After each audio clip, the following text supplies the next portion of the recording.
어떤 목사님이 사춘기에 접어든 자녀들과 좀 더 가까워지기 위해서, 소통을 좀 하기 위해서 디즈니랜드를 데려갔다고 합니다.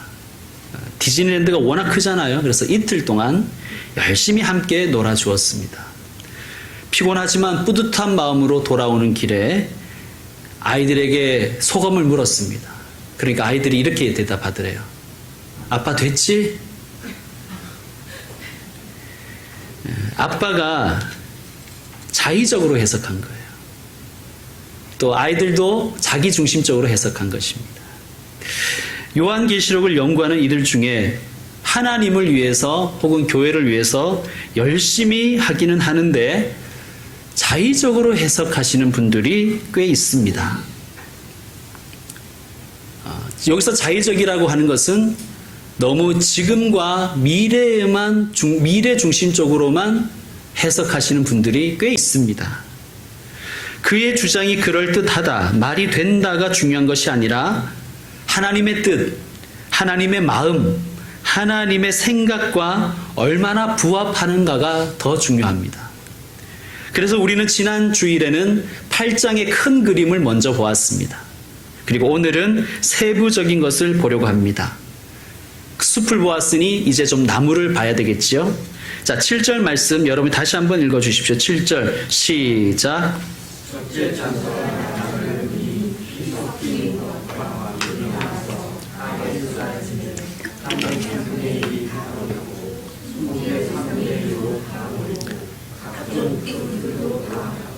자, 피 섞인 우박과 풀이 내려왔습니다.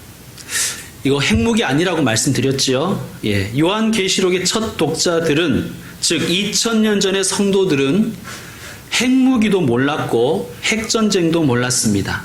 그래서 그들은 이 말씀을 들을 때 핵전쟁을 생각한 것이 아니라 성경을 사랑하고 성경에 익숙하고 성경을 따라서 살려고 노력하는 사람들이기 때문에 그들은 애굽에 내린 10가지 재앙의 이미지와 그 의미를 생각했을 것이라고 말씀드렸습니다. 이것은 편지를 써 보내는 사도 요한도 그렇게 예상했을 것입니다. 자, 애굽에 내린 10가지 재앙은 애굽에 대한 하나님의 심판이었지요. 그러면 요한계시록의 1차 수신자들은 애굽에 내린 심판의 이미지를 통해서 어느 나라를 생각했겠습니까? 로마 제국이죠. 지금 교회와 성도를 핍박하는 로마를 생각했을 것입니다. 이집트를 심판하신 것처럼 하나님은 로마를 심판하시리라. 그렇다면 로마 제국은 오늘날 우리는 어떻게 받아들이면 되겠습니까? 우리는 하나님의 뜻을 거부하는 나라, 하나님의 주권을 인정하지 않는 나라, 또 하나님의 교회, 주님의 교회와 몸된 지체들을 괴롭히는 나라와 사람들을 하나님은 심판하신다는 말씀으로 우리는 받을 수 있습니다. 이것을 더 노골적으로 말씀드리면 예수님을 믿지 않는 사람들을 심판하신다는 말씀입니다. 땅의 3분의 1이 타버리고 수목의 3분의 1도 타버리고 각종 푸른 풀도 타버렸더라. 자, 지난 시간에 우리가 세어보았습니다. 3분의 1이 몇 번 나온다고요? 12번이나 반복되어 있습니다. 이 3분의 1이 중요하다는 것이죠. 3분의 1은 제한적인 의미를 가지고 있다고 말씀드렸습니다. 즉, 애굽에 내린 10가지 재앙은 제한적 심판이었습니다. 애굽에게 국한된 심판이었어요. 그러므로 나팔 심판이 예언하는 것도 마찬가지예요. 제한적인 심판입니다.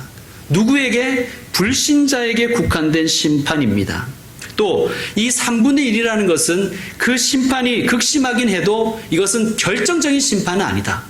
파국의 심판이 아니라는 것을 우리에게 말씀하시는 거예요. 그리고 3분의 1의 심판이라는 것은 회개와 회복의 가능성이 있음을 말씀하는 것입니다. 즉, 이 심판들은 예수님의 초림과 예수님의 재림 사이에 일어나는 일들인데 이 시간에는 우리에겐 회개와 회복의 시간이 있다는 것입니다. 자, 정리합시다. 요한계시록에 나오는 나팔 심판을 보면서 여러분 겁먹지 마십시오. 예수님을 믿는 사람은 이 말씀을 들으면서 겁먹을 필요가 없습니다. 이 심판은 누구를 대상으로 하는 심판이라고요? 예수님을 믿지 않는 나라와 사람들에게 내리는 심판입니다. 요한계시록을 통해 소망을 가지시고 요한계시록을 읽으면서 해방감을 누리셔야 됩니다. 그리고 동시에 예수님을 믿지 않는 사람들을 향한 안타까운 마음과 긍휼의 마음을 우리는 품어야 될 줄로 믿습니다. 자, 8절 말씀도 여러분이 한번 읽어주시기 바랍니다. 8절 시작. 둘째 천사가 나팔을 부니 붉은 큰 상과 같은 것이 바다에 던져지매 바다의 3분의 1이 빠르고. 아멘. 자, 참고적으로 지금 첫째, 둘째, 셋째, 넷째 이 나팔 심판이 묶여서 나오죠. 그렇죠? 예. 이게 인심판에서도 그랬어요. 여러분, 요한계시록의 이런 심판들을 시간의 순서라고는 생각하지 마십시오. 시간의 순서라고 생각하는 사람들이 세대주의자들이라고 말씀드렸죠. 이 세대주의자들을 우리는 이단으로 생각합니다. 자, 이 사건들, 이 심판들은 동시다발적인 사건들이고 서로 연계되어 있고 연결되어 있는 심판들입니다. 여러분, 2002년도에 우리나라 월드컵이 있었죠. 한일 월드컵. 그때 여러분 우리의 거리 응원을 한번 생각해 보세요. 온 나라가 들썩였잖아요. 방송 뉴스 시간에 보면 길거리 응원들을 막 뉴스로 내보냈습니다. 서울시청에서 그 응원하는 장면도 보여주고 또 부산 해운대에서 응원하는 장면도 보여주고 대구 범어 내거리의 모습도 보여주고 광주 금남로도 보여주고 여러분 이게 꼭 시간의 순서는 아니잖아요. 이것은 동시다발적이며 또 이것은 서로 연결되어 있고 연계되어 있는 사건들입니다. 우리는 요한계시록에 나오는 이 심판들을 그런 관점에서 바라봐야 돼요. 언제? 초림과 재림 사이에서 서로 연결되어 있고 연계되어서 어쩌면 동시다발적으로 일어나는 심판들이다. 그렇게 여러분은 기억하셔야 됩니다. 자, 둘째 천사가 나팔을 부니 어떤 일이 있었냐면 불붙는 큰 상과 같은 것이 바다에 던져졌다고 되어 있어요. 불붙는 큰 산이 뭘까요? 우리가 지금 성경을 좀 찾아봐야 됩니다. 여러분, 구약 성경의 예레미야서를 한번 찾아보시죠. 예레미야서 51장.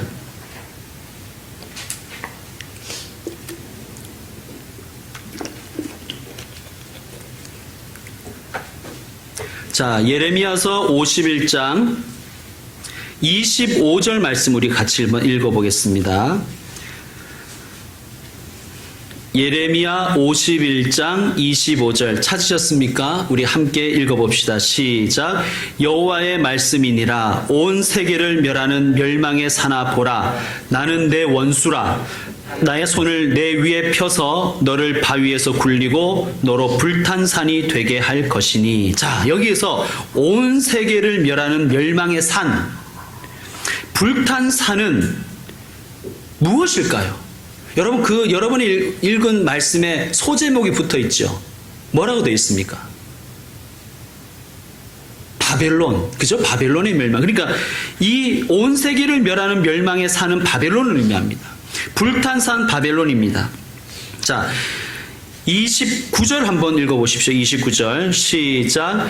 땅이 진동하며 소용돌이 치나니 이는 여호와께서 바벨론을 쳐서 그 땅으로 황폐하여 주민이 없게 할 계획이 섰음이라. 아멘.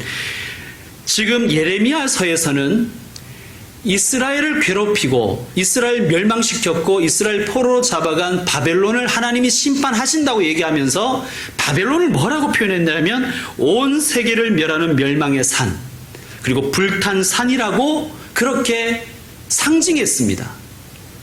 이 이미지를 끌어오는 거예요. 그러니까 요한계시록의 1차 독자들은 이 이미지를 떠올렸을 것입니다. 자, 그런데 여러분 요한계시록을 여러분 쭉 읽어보시면요, 바벨론이라는 단어가 꽤 많이 나옵니다. 자, 요한계시록 돌아와가지고 요한계시록 14장 8절 말씀 한번 찾아보시기 바랍니다.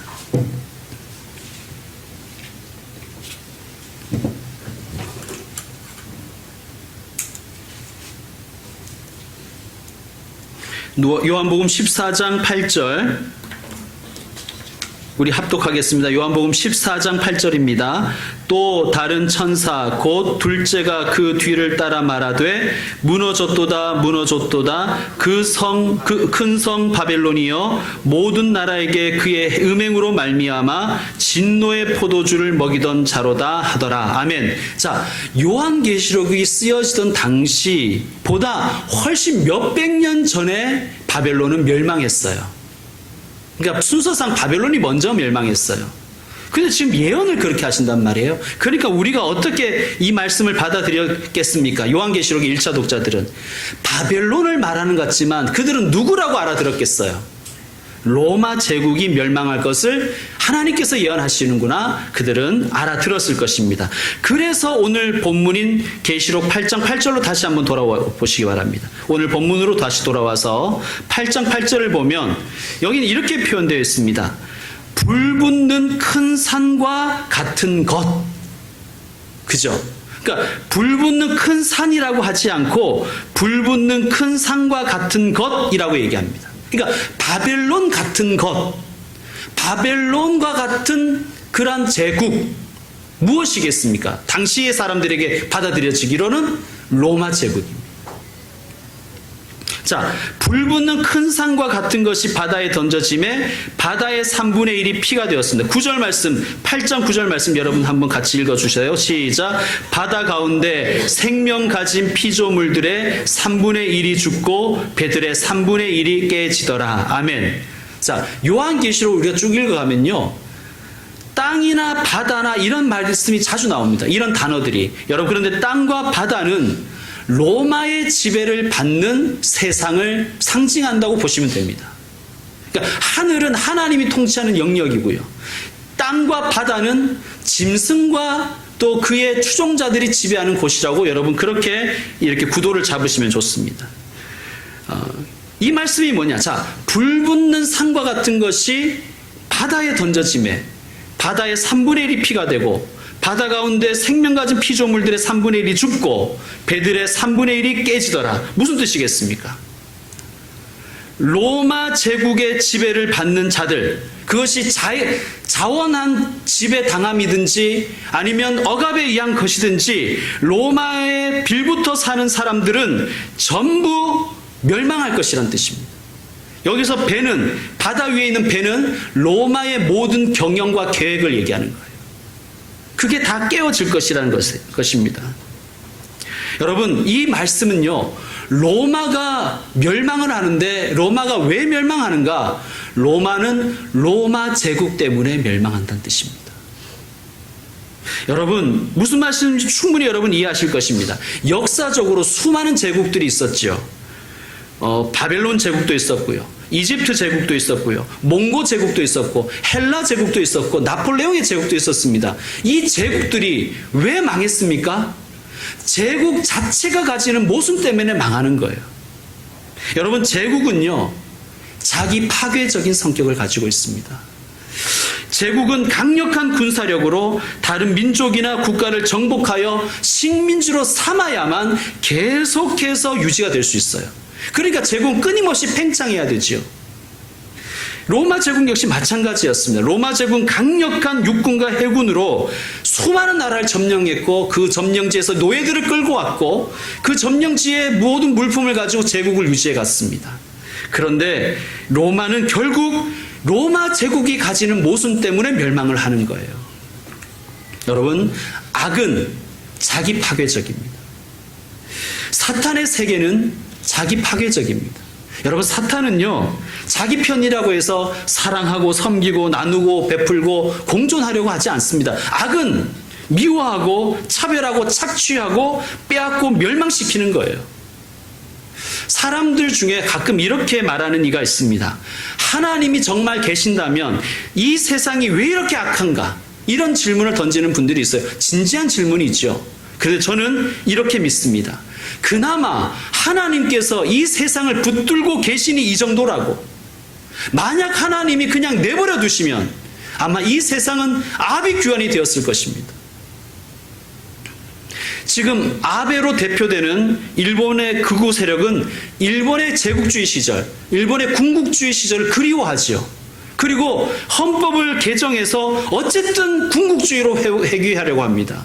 여러분, 일본 제국은 일본 제국주의로 인하여 망했음을 그들은 망각하고 있는 거예요. 역사를 잊은 민족에게 미래는 없다는 것을 우리는 일깨워줘야 됩니다. 예수님이 말씀하셨잖아요. 내 칼을 도로 칼집에 꽂으라. 칼을 가지는 자는 다 칼로 망하느니라. 우리는 이 예수님의 복음을 일본에게 알려줄 책임이 있습니다. 그리고 일본이 제국주의의 길로 가지 말고 하나님의 나라의 길로 올 수 있도록 우리는 기도해야 될 것입니다. 자, 10절 말씀 여러분 또 한번 읽어주십시오. 10절 말씀 시작.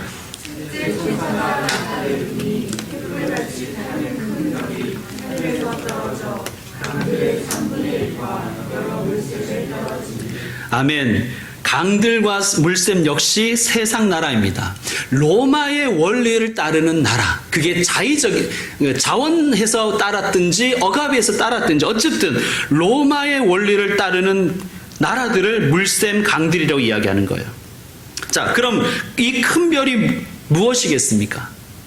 역시 로마 제국이에요. 그런데 조금 더 밝혀줘요. 이 로마 제국이 가지는 성격이 뭔지를 밝혀줍니다. 자, 뭐라고 되어 있냐면 큰 11절에 보면 여러분 11절에는 그 별의 이름이 나와요. 별의 이름이 뭐라고요? 쓴쑥이래요. 쓴쑥. 그래서 물의 3분의 1이 쓴쑥이 되매 그 물이 쓴물이 되므로 많은 사람이 죽더라. 성경 신명기서와 여러분이 성경을 쭉 읽어보시면요, 쓴쑥이 무엇을 상징하는지를 우리는 알 수가 있어요. 우리는 잘 모르지만 성경을 사랑하고 익숙했던 초대교회 교인들은 너무나 잘 알았어요. 쓴쑥은 우상 숭배를 가리킵니다. 우상 숭배. 그러니까 로마 제국의 가장 쓴쑥이 뭐였는가? 로마 황제를 예배하라고 로마의 식민지와 점령지들에게 강요한 거예요. 혜택도 주고. 그래서 그것을 자원하에 따른 사람들도 있고 억압에 의해 따른 사람도 있다는 거예요. 우상 숭배였습니다. 우상 숭배에 의해서 그 나라들도 쓴물이 되고 또 많은 사람이 죽게 되었다는 얘기입니다. 여러분, 하나님이 제일 싫어하시는 것이 우상 숭배예요. 여러분, 그런데요, 교회를 다닌다고 해서 우상 숭배를 안 하는 건 아니에요. 교회를 다녀도 우상을 숭배하는 사람들이 있습니다. 교회 다녀도 전보러 다니는 사람이 있어요. 그거는 뭐 말할 것도 없지요.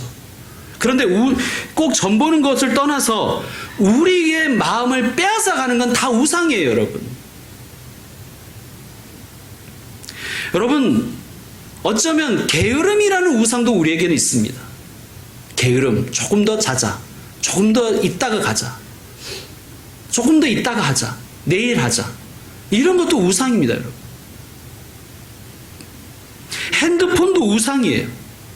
하나님께 시선을 집중하지 않게 하는 그 모든 것이 다 우상입니다. 자, 요한계시록 8장 12절 말씀 여러분이 한번 읽어주십시오. 8장 12절입니다. 시작. 넷째 천사가 나팔을 부니 해 3분의 1과 달 3분의 1과 별들의 3분의 1이 타격을 받아 그 3분의 1이 어두워지니 낮 3분의 1은 빛이었고 밤도 다가가더라. 아멘. 역시 이것은 우상 숭배와 연결되어 있는 거예요. 피조물인 해와 달과 별들을 그들이 섬기는 거예요. 그리고 해와 달과 별들이 어두워졌다는 것은 그들의 영적인 안목이 어두워졌다는 뜻입니다. 그러니까 우상 숭배의 가장 큰 문제는 영혼이 어둠에 갇혀버린다는 거예요. 영적으로 혼미해지는 거예요. 그래서 우리 속에 있는 하나님의 형상을 잃어버리는 거예요. 그 자체가 심판입니다. 우상 숭배 자체가 심판이라는 말씀이에요. 우상 숭배를 통해서 하나님의 빛이 흐려지는 거예요. 그리고 내 속에 있어야 될 하나님의 형상의 빛도 어두워져 버리는 거예요. 그러면 그 자체가 심판인 것을 우리에게 일러주시는 말씀입니다. 이제 말씀 마무리하겠습니다. 하나님의 뜻을 거역하는 나라, 예수님을 믿지 않는 사람들은 심판을 받습니다. 그런데 하나님은 사랑이 많으신 분이십니다. 그래서 하나님은 이 심판을 통해서 사람들에게, 이 땅의 사람들에게 회개의 기회를 주시는 거예요. 이게 하나님 사랑의 신비입니다. 마치 수술의 고통이 치유에 이르는 길이 되는 것처럼, 또 상처에 붙은 그 간지러운 딱지가 새살을 돋게 하는 약이 될 수 있는 것처럼, 하나님의 심판은, 초림과 재림 사이에 있는 이 심판은 하나님의 사람들뿐만 아니라 하나님을 믿지 않는, 예수님을 믿지 않는 사람들이 회개에 이르는 통로가 될 수 있다는 말씀입니다. 그러나 그렇다고 해서 심판이 자동적으로 회개를 보장한다는 뜻은 아닙니다. 심판을 통해서 회개하는 사람도 있지만 회개하지 않는 사람도 많습니다. 여러분, 애굽의 바로가 그랬잖아요. 열재앙의 심판을 당하면서도 회개하지 않고 더욱더 강팍해지지 않았습니까? 심판에는, 이 심판을 통해서 우리는 그 안에 하나님의 은총이 숨겨져 있음을 우리는 바라봐야 될 것입니다.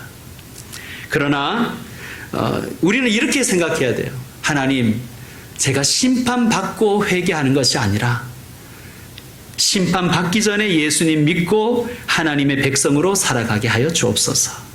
여러분, 성경을 통해서 언제나 하나님의 음성을 들으십시오. 우상을 버리라는 하나님의 음성, 예수님을 믿으라는 하나님의 음성을 언제나 들으십시오. 똑같은 말씀을 듣는데 어떤 사람은 그 말씀으로 인생이 바뀝니다. 근데 어떤 사람은 계속 시계만 보면서 지겨워합니다. 어떤 사람은 말씀을 빨아들이는데 어떤 사람은 그 말씀 자체가 안 들어와 버리는 거예요. 어두워져서. 여러분, 성경이 디딤돌이 되는 사람이 있고요, 성경이 걸림돌이 되는 사람이 있습니다. 여러분은 어떤 사람입니까? 사랑하는 성도 여러분, 예수님을 믿으십시오. 예수님 믿으십니까? 잘하셨습니다. 앞으로도 예수님을 더 사랑하며 예수님을 신뢰하며 살아가시길 바랍니다. 최고의 선택을 하셨습니다. 여러분, 혹시 아직 예수님 믿지 않으십니까? 지금 예수님을 영접하시기 바랍니다. 예수님을 믿지 않으면 심판을 받습니다. 이 말씀을 명심하고 예수님께로 돌아오고 예수님을 더 잘 믿는 저와 여러분 되기를 주의 이름으로 축원합니다. 기도하겠습니다. 하나님 아버지, 예수님 믿고 예수님을 구주로 영접하게 하시니 감사합니다. 그런데 우리 중에는 아직 예수님을 믿지 않는 이도 있습니다. 하나님의 말씀이, 복음이 디딤돌이 되는 것이 아니라 걸림돌이 되는 사람들이 있습니다. 주님, 우리에게 은혜 베푸셔서 우리 모두 다 예수님 믿고 예수님을 우리 가정의 주인으로 모시고 살아가는 복된 가정이 되게 하여 주옵소서. 하나님 또한 우리에게 말씀이 들리는 은혜를 주시옵소서. 비록 육신이 연약하여 피곤하여 들리지 않는다면 우리의 육신도 준비할 수 있는 예배자가 되게 하여 주옵소서. 또한 영적인 준비도 하게 하여 주옵소서. 말씀을 사모하며 말씀을 사랑하며 그 말씀 따라 살 것을 다짐하며 살아가는 저희들이 되게 하여 주옵소서. 주님, 이 초림과 재림 사이에 있는 심판들을 통하여 돌아와야 될 영혼이 돌아오고 또 예수님을 믿고 따르는 자들이 더 각성하여 예수님께 더 충성하는, 더 순종하는 저희들이 될 수 있도록 주님 인도하여 주시옵소서. 예수님의 이름으로 기도드립니다. 아멘. 주신 말씀을 기억하며 우리 다 같이 일어나서 288장 하나님께 드리겠습니다.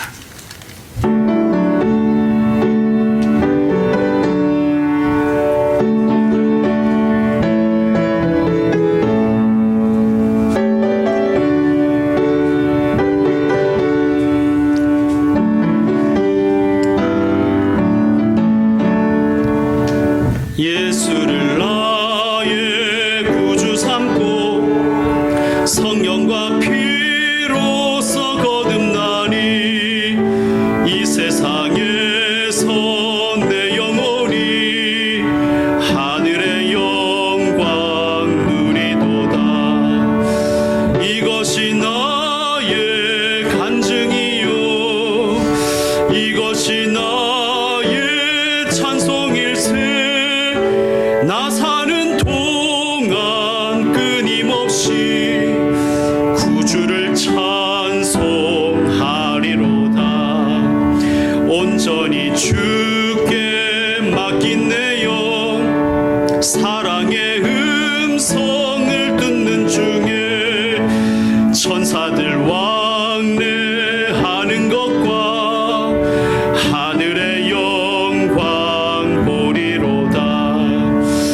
이것이 나의 간증이요 이것이 나의 찬송일세. 나 사는 동안 끊임없이 구주를 찬송하리로다. 주 안에 기쁨 누림으로 마음의 풍랑이 잔잔하니 세상과 나는 간 곳 없고 구속한 주만 보이도다. 이것이 나의 간증이요 이것이 나의 찬송일세. 나 사는 동안 끊임없이 구주를 찬송하리로다.